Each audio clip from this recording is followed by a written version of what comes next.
The purpose of this video is to show you how I added sides to my 5x10 utility trailer. This one I picked up at the Tractor Supply store about a year ago. I think it's essentially the same as a carry-on model. It's all aluminum except for the actual suspension. Very nice trailer, but I needed sides because I'm going to be hauling some dirt and mulch, and it would obviously just, fall out the sides without them being on there. So I'll just show you how I went about doing it.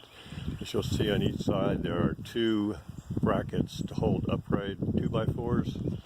Unfortunately, the 2x4 won't quite fit in there.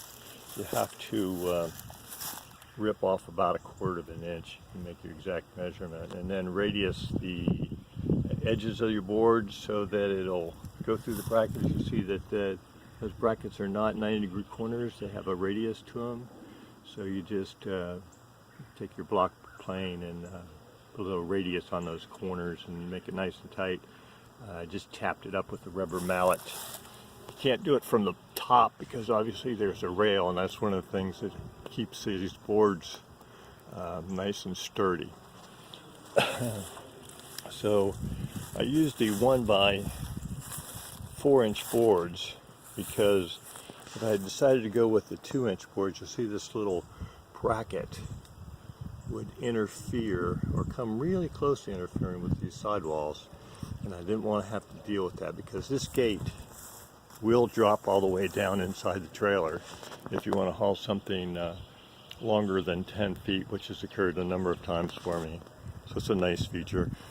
It can also be removed by taking out those 3 bolts, and you can completely remove the ramp, but I've never done that. I just leave it on. Each of the boards were secured with 3 deckmate screws. Those are the ones with the torque drives.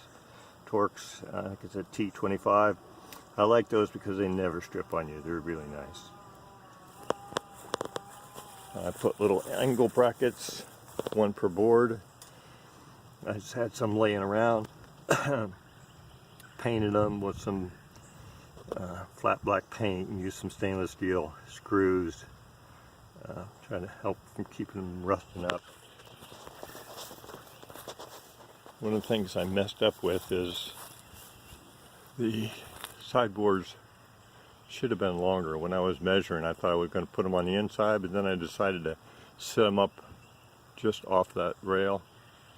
So they're a little short, but this works just fine anyhow.